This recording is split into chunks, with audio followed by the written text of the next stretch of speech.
નમસ્તે વિદ્યાર્થી મિત્રો, શ્રી જ્ઞાન જ્યોત વિદ્યાલયના ડિજિટલ ટાસ્કમાં આપનું હાર્દિક સ્વાગત છે। આજે આપણે ધોરણ 8 યુનિટ 2 એક્ટિવિટી નંબર 3 શીખીશું। ચાલો જોઈએ। Look at the picture and complete the sentence using the correct word।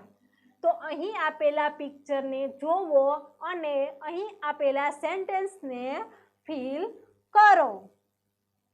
તો અહીં શું આપેલું છે? પિક્ચરમાં બોક્સ આપેલું છે અને તેને નંબર આપવામાં આવ્યા છે 1 2 3। 1 નંબરનું બોક્સ છે તે સૌથી મોટું છે, ત્યાર પછી 3rd નંબરનું બોક્સ છે અને 2 નંબર ઉપર સૌથી નાનું બોક્સ છે। તો સ્મોલ એટલે નાનું, સ્મોલ એટલે નાનું, સ્મોલર એટલે તેનાથી નાનું,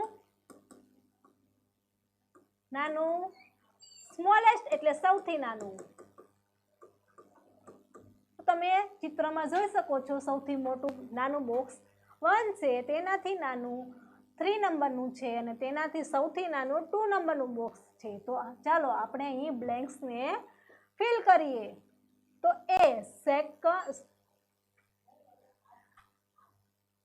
સેકન્ડ બોક્સ ઇઝ સ્મોલ, બીજા નંબરનું બોક્સ નાનું છે।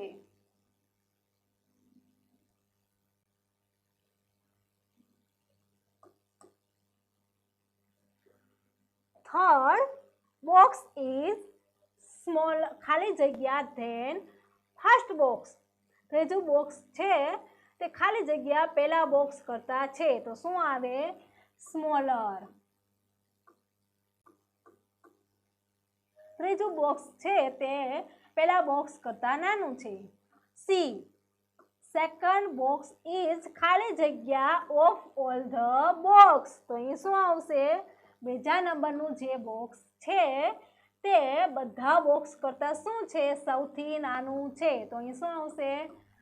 સ્મોલેસ્ટ।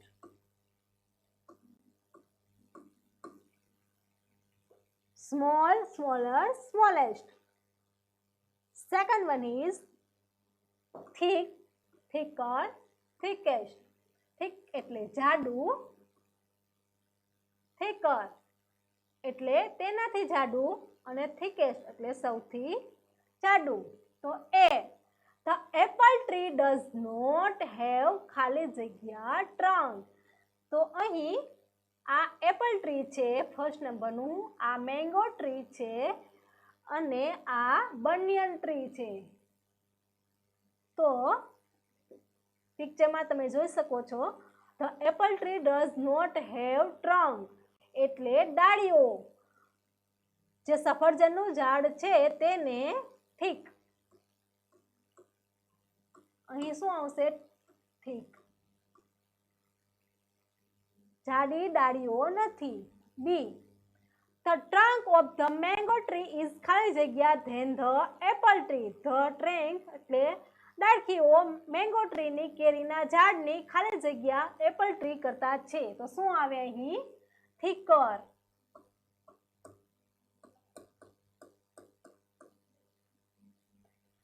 મેંગો ટ્રીની જે ડાળખીઓ છે તે સફરજનના ઝાડ કરતા જાડીઓ છે। C the banyan tree has the ખાલી જગ્યા trunk of all the trees। તો અહીં જે બનિયનનું ઝાડ છે તેની ડાળખીઓ, તો અહીં શું આવશે? thickest, thickest।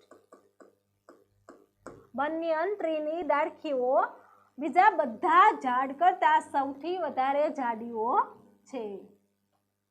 Third short, shorter and shortest। Short એટલે નાનું, શોર્ટર એટલે તેનાથી નાનું અને શોર્ટેસ્ટ એટલે સૌથી નાનું। તો અહીં પિક્ચરમાં તમે જોઈ શકો છો પહેલા અર્ણવ છે, પહેલા પછી યુવરાજ અને થર્ડ આદિત્ય છે। આદિત્ય નાનો છે, યુવરાજ એનાથી ઊંચો છે અને અર્ણવ સૌથી ઊંચો છે। તો અર્ણવ ઇઝ બ્લેન્ક્સ બોયઝ। તો અર્ણવ શું છે? શોર્ટ, અહીં શું આવશે? શોર્ટ। નાનો ટૂંકો બોયઝ છે. આદિત્ય ઇઝ ધ ખાલી જગ્યા બોય ઇન ક્લાસ. ત્યાર પછી આદિત્ય ઇઝ ધ ખાલી જગ્યા બોય ઇન ધ ક્લાસ. તો આદિત્ય શું છે? તો સૌથી નાનો છે. તો સૌથી નાના માટે શું આવશે? Shortest. Shortest in a class. Aditya સૌથી નાનો છે. સી યુવરાજ ઇઝ ખાલી જગ્યા યુવરાજ ઇઝ ખાલી જગ્યા ધેન અર્ણવ. તો અહીં યુવરાજ છે ના અર્ણવ છે, તો અહીં શું આવશે? શોર્ટર. યુવરાજ છે તે અર્ણવથી નાનો છે.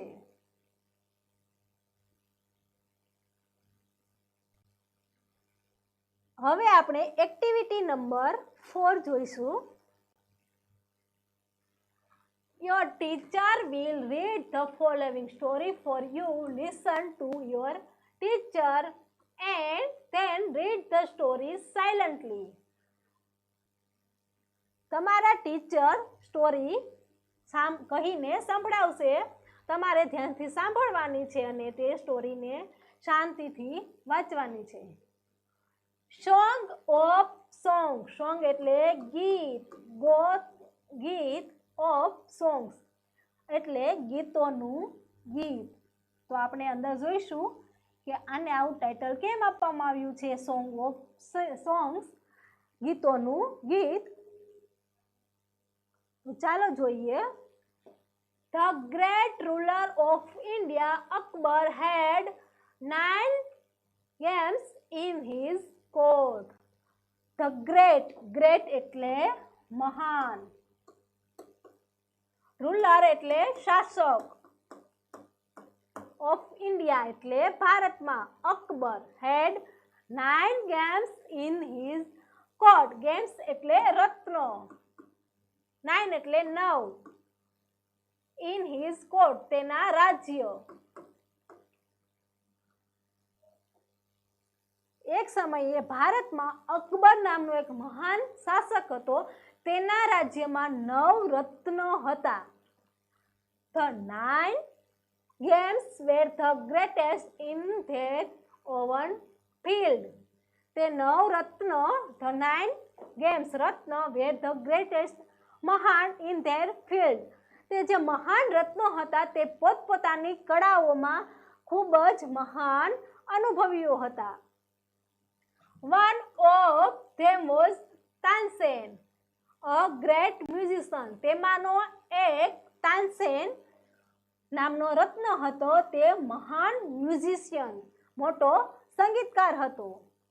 He played different types of musical notes for the king. તે ડિફરન્ટ એટલે અલગ અલગ પ્રકારના musical notes for the king. તે અલગ અલગ પ્રકારના મ્યુઝિક સંગીત વગાડતો હતો ફોર ધ કિંગ્સ રાજા માટે. He played rags like Malkauns, Deepak, Kedar, Malhar etc. તેણે પ્લેડ ભજવ્યા હતા રાગ્સ લાઈક જેમ કે મલ્લકાંસ, દીપક, કેદાર, મલ્હાર. મલ્લકાંસ, દીપક, કેદાર, મલ્હાર નામના રાગ તેણે ગાયા હતા. તાનસેન મેડ સમ ઇનોવેશન ઇન મલ્હાર રાગ એન્ડ ક્રિએટેડ મિયા મલ્હાર રાગ. તાનસેને મેડ એટલે કર્યો, સમ કેટલોક, ઇનોવેશન ફેરફાર, ઇન મલ્હાર રાગ. તાનસેને મલ્હાર રાગની અંદર કેટલોક ફેરફાર કર્યો. એન્ડ ક્રિએટેડ અને બનાવ્યો મિયા મલ્હાર રાગ અને મિયા મલ્હાર રાગનો નવો રાગ બનાવ્યો. મલ્હાર રાગની અંદર તાનસેને થોડોક એવો ફેરફાર કરી અને મિયા મલ્હાર નામનો એક નવો રાગ બનાવ્યો. તો અહીં અકબર નામનો એક મહાન શાસક હતો. તેના રાજ્યમાં 9 રત્ન હતો. તેઓ 9 રત્ન પોતપોતાની કળામાં ખૂબ જ અનુભવી હતા. એમાંથી એક તાનસેન નામના મહાન સંગીતકાર હતા. તે અલગ અલગ પ્રકારના રાગ ગાતા હતા રાજા માટે. તેમાંથી મલ્લકાંશ, દીપક, કેદાર, મલ્હારરામ નામના રાગ હતા. તાનસેને એક ફેરફાર કરીને મલ્હાર રાગમાં ફેરફાર કરીને એક નવો રાગ બનાવ્યો હતો, મિયા મલ્હાર રાગ. One evening the king was in his court. Evening એટલે સાંજે. એક દિવસ સાંજે રાજા પોતાના રાજ્યમાં હતો, પોતાના દરબારમાં હતો. He said to Tansen, ઉસ્તાદજી, play something new on your tanpura and make us happy. અને તેમણે તાનસેનને કહ્યું, ઉસ્તાદજી, પ્લે સમથિંગ ન્યૂ. સમથિંગ એટલે કંઈક, પ્લે એટલે ગાવો, ન્યૂ એટલે કંઈક નવું. Your tanpura and make us happy. તમારો તાનપુરા લઈ અને તમે કંઈક નવું અમારા માટે વગાડો અને અમને ખુશ કરો. તાનસેન અગ્રી. અગ્રી એટલે સહમત થવું, સહમત થવું. તાનસેન સહમત થઈ ગયો. He took his tanpura. ટુક એટલે લીધો, તાનપુરા તેનો તાનપુરા તેણે લીધો. He started the રાગ દરબારી. સ્ટાર્ટેડ એટલે ચાલુ કર્યું, રાગ દરબારી. તેમણે તાનસેને રાગ દરબારી ગાવાનું ચાલુ કર્યું. The court became calm and quiet. કામ એટલે સ્થિર, ક્વાઇટ એટલે શાંત.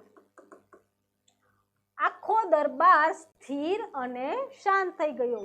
People forgot everything around them. People forgot એટલે ભૂલી ગયા, ભૂલી જવું.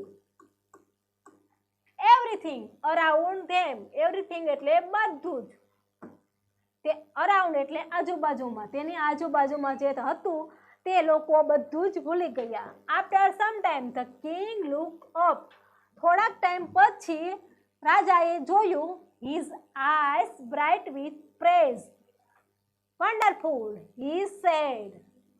થોડાક ટાઈમ પછી રાજાએ તેની તેજસ્વી આંખોથી જોયું અને કહ્યું, વન્ડરફુલ, અદ્ભુત. રાજાએ તાનસેનને કહ્યું, અદ્ભુત. Superb, I listen to you every day, but this was the best. Tansen bowed before the king. Superb, ખૂબ જ સરસ. I listen to you every day. હું તને listen એટલે સાંભળું, every day એટલે રોજે. હું તને દરરોજ સાંભળું છું. પણ this was the best. પણ this આ ખૂબ જ સરસ છે, સૌથી બેસ્ટ છે. Tansen bowed before the king. Tansen bowed એટલે નમવું.